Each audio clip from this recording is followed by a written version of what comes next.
नमस्कार, आप देख रहे हैं हिंदी खबर में हूं आपके साथ अमित शर्मा। समय हो गया है उत्तराखंड की नंबर 1 डिबेट का। उत्तराखंड में हरिद्वार जमीन घोटाले में विपक्ष ने सीबीआई जांच की मांग की है। कांग्रेस के वरिष्ठ नेता और उत्तराखंड के पूर्व मुख्यमंत्री हरीश रावत का इस मामले पर बयान भी सामने आया है और उन्होंने कहा है कि ये मामला अत्यधिक गंभीर है और बड़ा भ्रष्टाचार है। उत्तराखंड के कई हिस्सों में इस तरह के घोटाले के समाचार आ रहे हैं। वहीं बीजेपी ने भ्रष्टाचार के लिए अधिकारियों पर ठीकरा फोड़ा है। एक रिपोर्ट आपको हम दिखाते हैं जिससे आप समझ पाएंगे कि आखिर क्या है ये पूरा मामला, किस तरीके से इस पूरे मामले को लेकर सियासी रात छिड़ी हुई है। बीजेपी का क्या कुछ कहना है, कांग्रेस का क्या कुछ कहना है, चर्चा भी करेंगे। लेकिन पहले देखिए ये रिपोर्ट।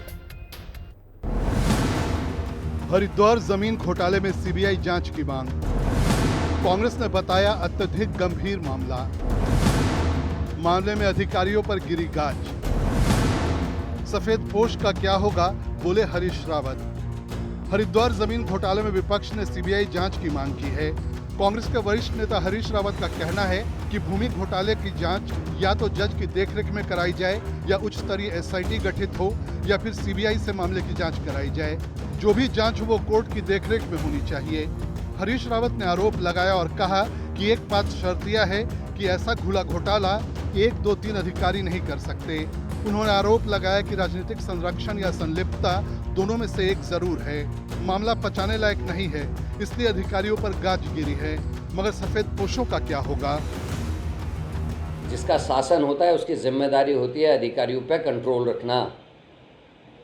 बताएं विनोद चमोली जी जिस एसडीएम को अब सस्पेंड किया है उसको हरिद्वार से शिकायत होने के बाद हटा के दूसरी जगह एसडीएम का चार्ज क्यों दिया गया था?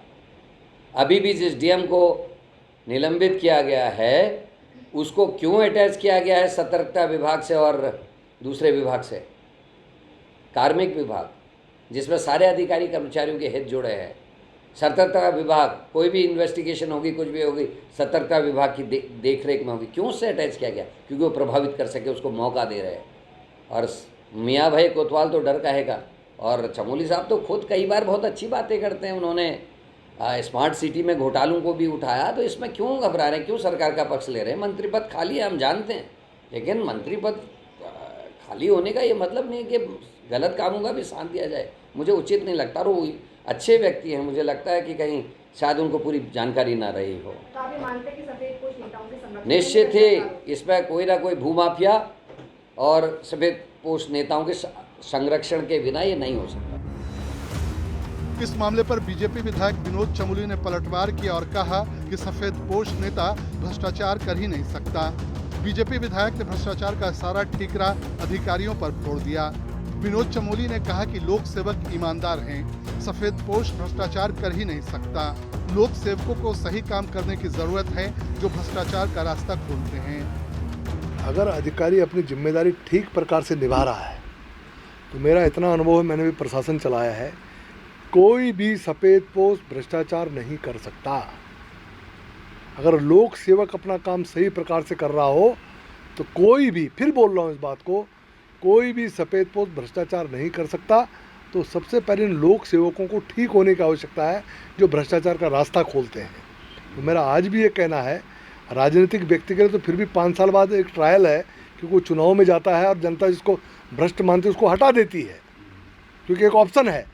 लेकिन जो अधिकारी बहुत कम उम्र में आईएएस से पीसीएस बन जाता है और उसके बाद अगर वो भ्रष्टाचारण अपनाता है तो 60 साल तक पूरे देश को लूटता है। ये ध्यान में रखने की आवश्यकता है। फिर उसके लिए ऑप्शन नहीं ज़्यादा बचते हमारे पास। तो सबसे पहले आवश्यक ये है कि जो लोक सेवक हैं उनको अपनी जिम्मेदारी निभानी चाहिए। और अगर कोई सफ़ेद पोश, कोई राजनेता भी अगर उनको गलत काम करने के लिए कहता है तो उसको साहस के साथ खड़ा होकर उसका प्रतिकार करना चाहिए, उसका विरोध करना चाहिए, मना कर देना चाहिए, ना करना आना चाहिए। मेरा ऐसा मानना है, गलत काम को नहीं करना चाहिए। हरिद्वार जमीन घोटाले में धामी सरकार ने बड़ी कार्रवाई करते हुए 3 जून को हरिद्वार के तत्कालीन जिलाधिकारी कर्मेंद्र सिंह, तत्कालीन हरिद्वार नगर आयुक्त आईएएस वरुण चौधरी और पीसीएस अधिकारी अजय वीर समेत 7 लोगों को निलंबित कर दिया। इससे पहले भी 5 अधिकारियों पर कार्रवाई हो चुकी है। सीएम धामी ने मामले की विजिलेंस जांच के भी आदेश दिए हैं। हरिद्वार नगर निगम ने साल 2024 में सरायग्राम में 33 बीघा जमीन खरीदी। खरीदने से पहले इस जमीन को 143 की श्रेणी में बदला गया, यानी कृषि भूमि को गैर कृषि भूमि में बदला गया। इस तरह 13 करोड़ रुपए की जमीन 54 करोड़ रुपए में खरीदी गई। हालांकि ये जमीन किस उद्देश्य से खरीदी गई, इसका कारण अब तक साफ नहीं हो पाया है। शुभांगी भट्ट, दीपिका भंडारी और अशोक कुमार के साथ ब्यूरो रिपोर्ट, देहरादून, हिंदी खबर। और चलिए अब बिना समय गवाए चर्चा की शुरुआत करेंगे, लेकिन कौन कौन खास मेहमान हमारे साथ मौजूद हैं सबसे पहले उनसे आपका हम परिचय कराते हैं। हमारे साथ बीजेपी की ओर से बीजेपी के नेता आपसे कुछ ही देर के बाद जुड़ जाएंगे। रविंद्र वाल्मीकि हमारे साथ मौजूद रहेंगे। अमरेंद्र बिष्ट जो कि कांग्रेस पार्टी के नेता हैं, स्वागत है सर आपका। दीपक रावत केंद्रीय प्रवक्ता हैं यूकेडी के, आपका भी स्वागत है सर। और नीरज कोहली जो कि वरिष्ठ पत्रकार हैं, सर आपका भी स्वागत है। लेकिन सबसे पहले मैं आपके पास आना चाहता हूं अमरेंद्र जी।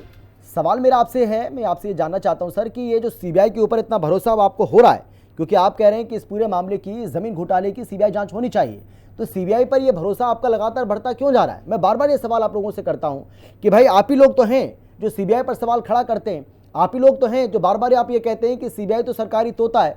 अब उसी सरकारी तोते के ऊपर इतना लाड़ प्यार, इतना इतना इतना भरोसा आपको क्यों हो रहा है सर?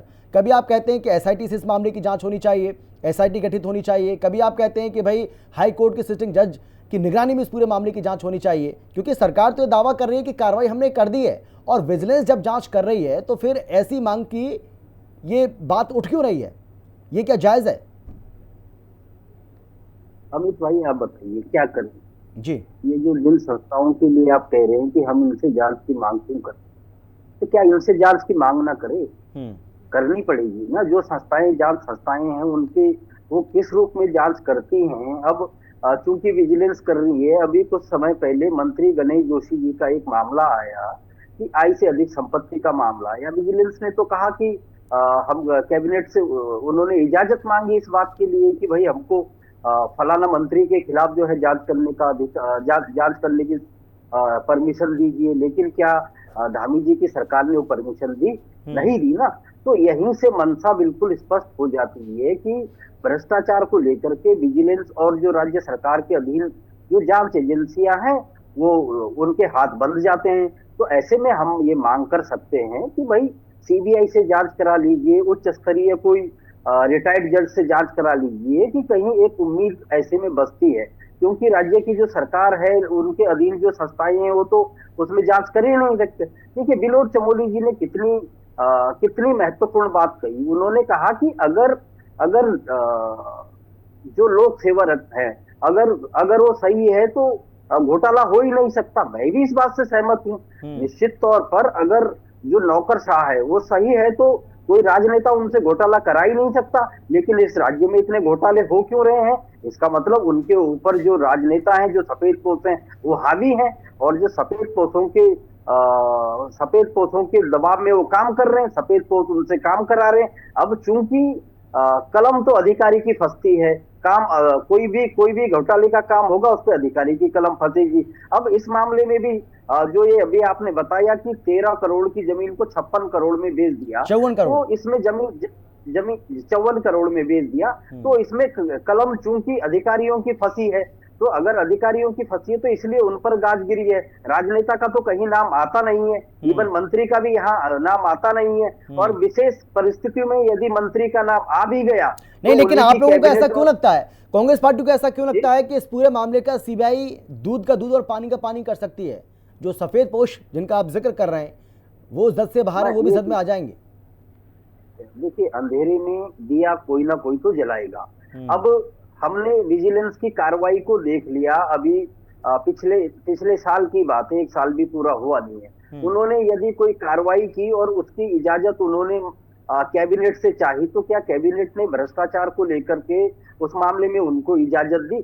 नहीं दी। तो निश्चित तौर पर हम इस बात को समझते हैं, जानते हैं कि वो विजिलेंस जो संस्था है वो राज्य सरकार रही है, और वो ऐसी परिस्थिति में वो जांच को प्रभावित करने का काम मुख्यमंत्री और उनकी कैबिनेट कर सकती है, जो उन्होंने गणेश जोशी जी वाले मामले में किया ही है। तो ऐसे में सर भरोसा तो आप सीबीआई के ऊपर भी नहीं करते ना। मैं यही तो सवाल आपसे पूछ रहा हूँ की बात करेंगे कि भाई विजिलेंस क्या ऊपर आपको भरोसा नहीं है, क्योंकि आप कह रहे हैं कि भाई वो तो राज्य सरकार के अधीन काम करती है, तो विजिलेंस पर आप भरोसा कैसे करेंगे? तो आप सीबीआई पर भी भरोसा कैसे करेंगे, क्योंकि उसको भी तो आप सरकारी तोता बताते हैं ना। मैं यही तो आपसे जानना चाह रहा हूँ कि फिर भरोसा आप करेंगे कैसे? भाई जितनी भी जांच एजेंसियां हैं उनके ऊपर आपको भरोसा तो है नहीं। जब आपको भरोसा ही नहीं है तो आपको ऐसा क्यों लगता है कि सीबीआई अगर जांच करेगी तो फिर मामला खुल जाएगा? भाई किसी जांच एजेंसी को लेकर के तो बात कहनी पड़ेगी। किसी जांच एजेंसी की तो जो जो राज्य सरकार के दबाव में काम न करे, ऐसी राज्य एजेंसी को ऐसी ऐसी जांच तो फिर ये एजेंसी कहिए को ना तो कि उसमें सीबीआई शामिल करना पड़ेगा सीबीआई ना। आप ये कहिए फिर जहां कि तक राज्य- सीबीआई किसी के दबाव में काम नहीं करती है। सीबीआई अपना काम बखूबी करती है, अच्छे से करती है। ऐसा ना हो ना कि जब वो सत्ता पक्ष के जो नेता हैं उनके खिलाफ अगर कोई कार्रवाई करे तो वो ठीक है, और विपक्ष के नेताओं के खिलाफ कोई कार्रवाई करती है तो वो दुर्भावना का शिकार हो गई। तो मैं आपसे यही जानना चाह रहा हूँ कि ऐसा तो नहीं है ना फिर? अमित भाई, मैंने जब बात शुरू की मैंने यहीं से शुरू की जी कि जांच एजेंसियों के जो से हैं, लेकिन फिर भी अगर राज्य के स्तर पर कोई घपला घोटाला है तो उसकी जांच केंद्र की या उच्च स्तरीय जांच समिति से कराई जाए तो थोड़ा ठीक है। उम्मीद बनती है।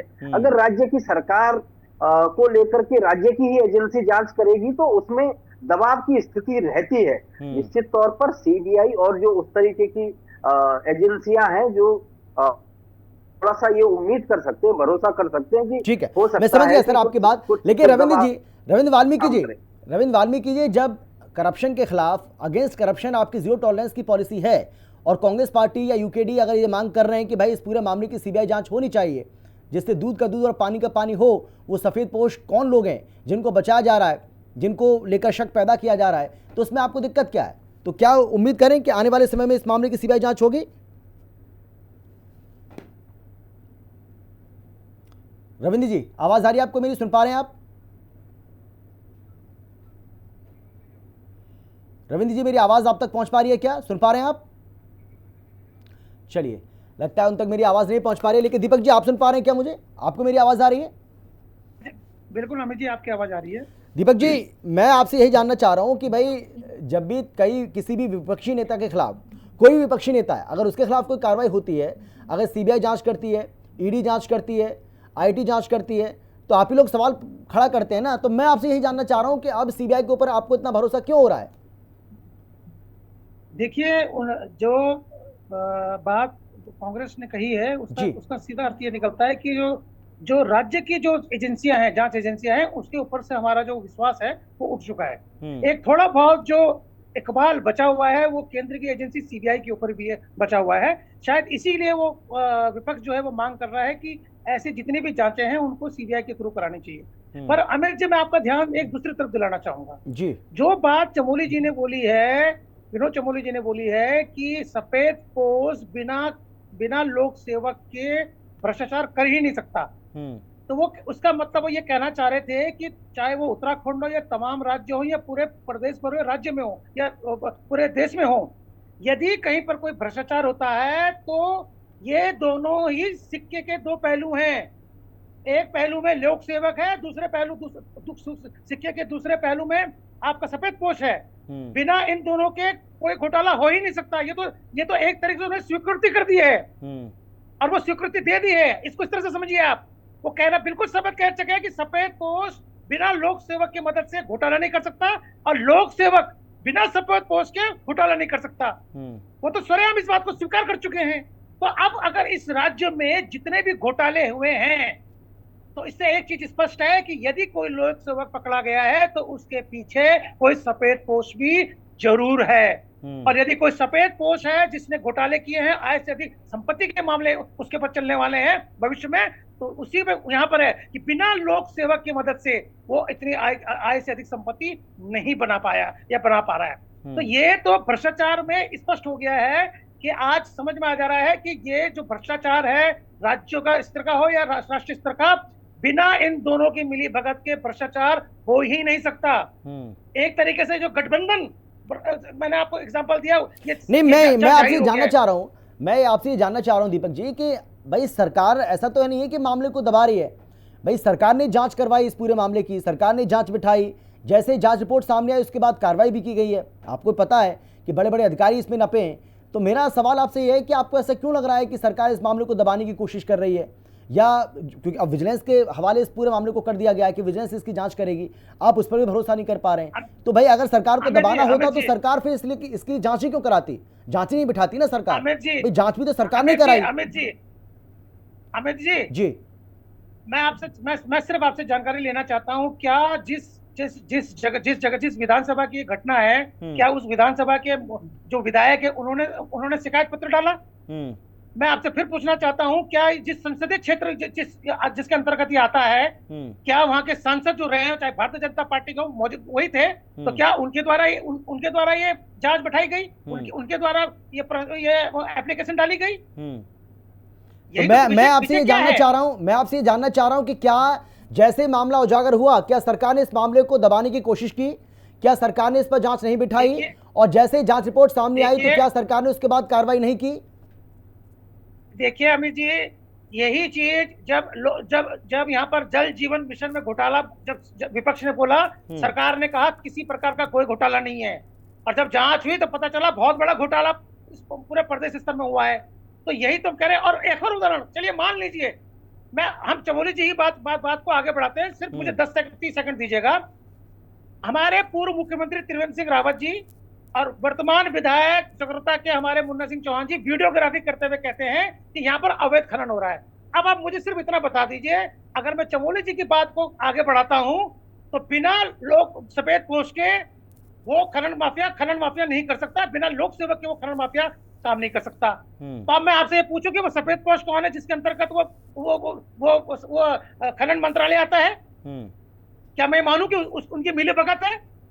और ये विपक्ष आरोप नहीं लगा रहा है, ये सत्ता पक्ष के विधायक और पूर्व इस प्रदेश के मुख्यमंत्री ने आरोप लगाया है। अब वो कह रहे हैं कि खनन ये सवाल तो फिर पूछा जाएगा ना दीपक जी, अगर वाकई में अवैध खनन हो रहा है, अगर वाकई में अवैध खनन हो रहा है तो फिर रेवेन्यू क्यों बढ़ रहा है? भाई रेवेन्यू तो ज्यादा हो रहा है ना, खनन से रेवेन्यू भी तो आ रहा है और उसमें लगातार इजाफा हो रहा है, सरकारी दावा भी करती है, आंकड़े भी आप बताए गए। अमित जी, हम क्या बोल रहे हैं, हम आपकी बात मान रहे हैं। हम कह रहे हैं कि यदि पूर्व मुख्यमंत्री और वहां के मौजूदा विधायक स्वयं वीडियोग्राफी बना के एक पत्रकार बनकर, जागरूक पत्रकार बनकर वो अगर इस विषय को लाते हैं तो जांच करिए ना। किसने मना किया है? सिर्फ इसलिए कि वो जो खनन मंत्रालय है मुख्यमंत्री के अधीन है, आप जांच नहीं करा रहे? अरे आप तो साफ है ना, आपके जितने भी नेता सफेद पोष हैं, जितने भी विधायक हैं, पाक साफ है ना। हम तो आप मान रहे हैं ना, हम भी मान रहे हैं। ठीक है, विपक्षी बात नहीं मानी है। सर, लौटूंगा आपके पास। में जो आपके जो विधायक आप सुन पा रहे हैं क्या? आप मुझे उन्हीं की बात आवाज आ रही है आपको मेरी? अब सुन पा रहे हैं आप? रविंद्र जी, आपने म्यूट कर रखा है, अपने सिस्टम अनम्यूट करिए, उसके बाद हाँ आप बोल पाएंगे। जी अमित भाई, मुझे आवाज आ रही है जी। सीधा सवाल है मेरा आपसे, क्योंकि सवाल इसके पहले मैंने थोड़ा सा लंबा चौड़ा आपसे सवाल किया था, लेकिन मैं शॉर्ट में आपसे सवाल कर लेता हूं। और शॉर्ट में मेरा सवाल सर आपसे ये है, मैं आपसे जानना चाह रहा हूं कि क्या इस मामले की सीबीआई जांच कराएगी सरकार? क्योंकि कांग्रेस और यूकेडी की ओर से मांग की जा रही है कि भैया हमें विजिलेंस के ऊपर भरोसा नहीं है, विजिलेंस तो आप ही की एजेंसी है, अब वो क्या जांच करेगी इसमें? वो तो जांच करेगी भी तो आधी बात को दबा देगी। पूरा मामला खुल के अगर सामने लाना चाहती है वाकई में सरकार, तो सीबीआई जांच कराए। तैयार हैं आप?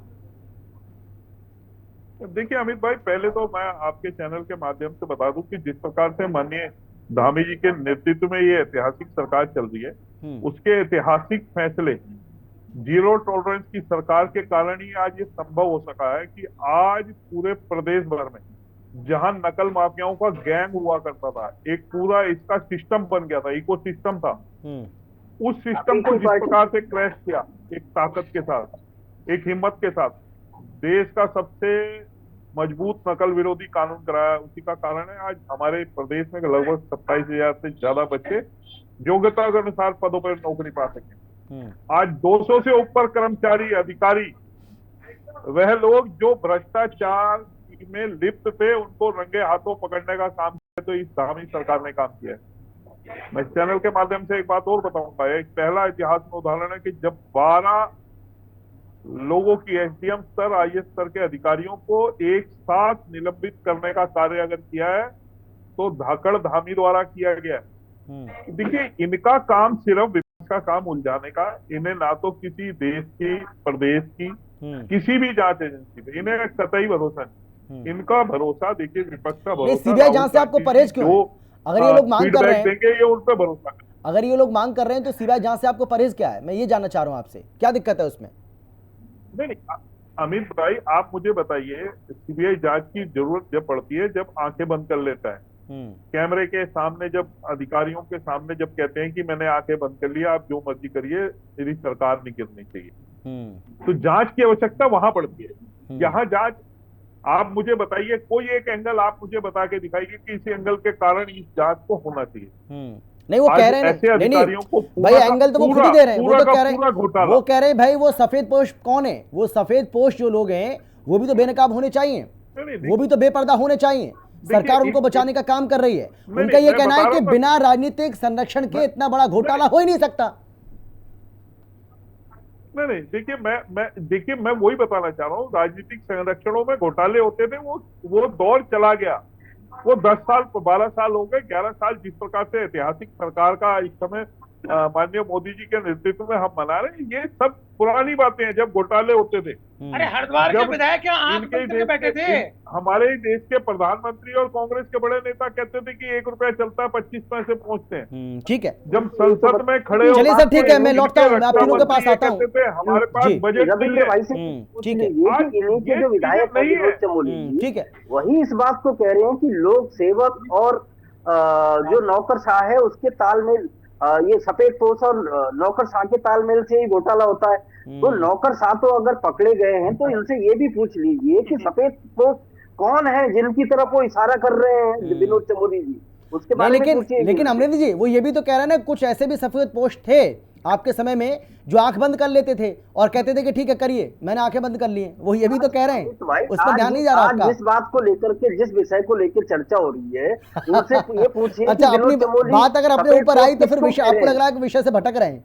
अगर बात अपने ऊपर आई तो आपको लग रहा है विषय से भटक रहे हैं। ठीक है, ठीक है, मैं लौटूंगा क्योंकि समय से कम बचा है। ठीक है, मैं नीरज जी के पास तो गया ही नहीं।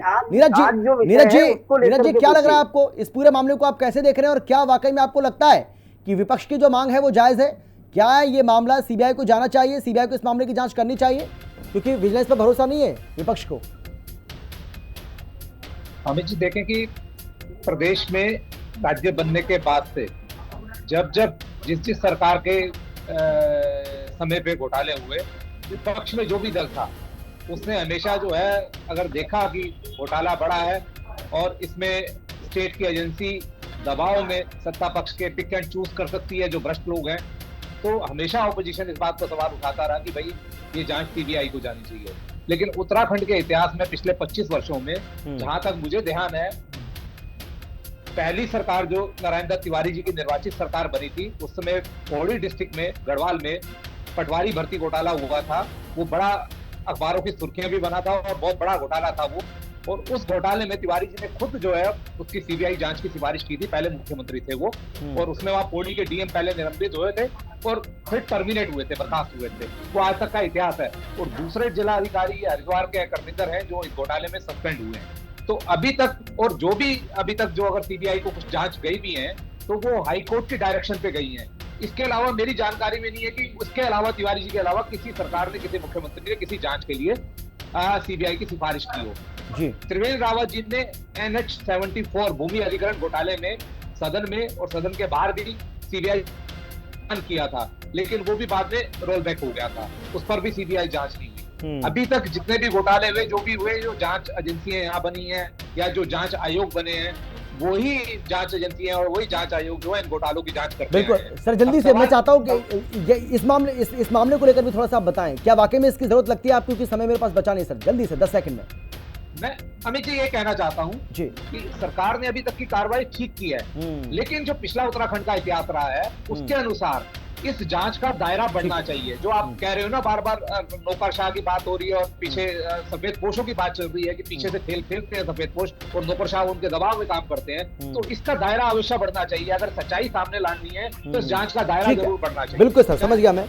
माफी के साथ मैं आप सभी को रोक रहा हूँ। बहुत धन्यवाद आप सभी का मेरे साथ जुड़ने के लिए, चर्चा में शामिल होने के लिए, अपनी बात रखने के लिए। तो एक तरफ सरकार ये कह रही है कि भाई विजिलेंस को जांच सौंपी जा चुकी है, इस मामले की जांच चल रही है, किसी को ज़्यादा टेंशन लेने की जरूरत नहीं है, क्योंकि जीरो टॉलरेंस की पॉलिसी अगेंस्ट करप्शन हमारी है तो फिर है। तो वहीं विपक्ष की ओर से मांग की जा रही है कि सफ़ेद पोशों को अगर इस जाँच की जद में लेकर आना है तो वो जाँच की जद में तभी आएंगे जब इस पूरे मामले की सीबीआई जाँच होगी। तो क्या सीबीआई जाँच की सिफारिश सरकार करेगी या फिर नहीं, इंतजार करते हैं। फिलहाल इतना ही। आप देखते रहिए हिंदी खबर, क्योंकि हिंदी खबर पर खबरों का सिलसिला लगातार जारी है। नमस्कार।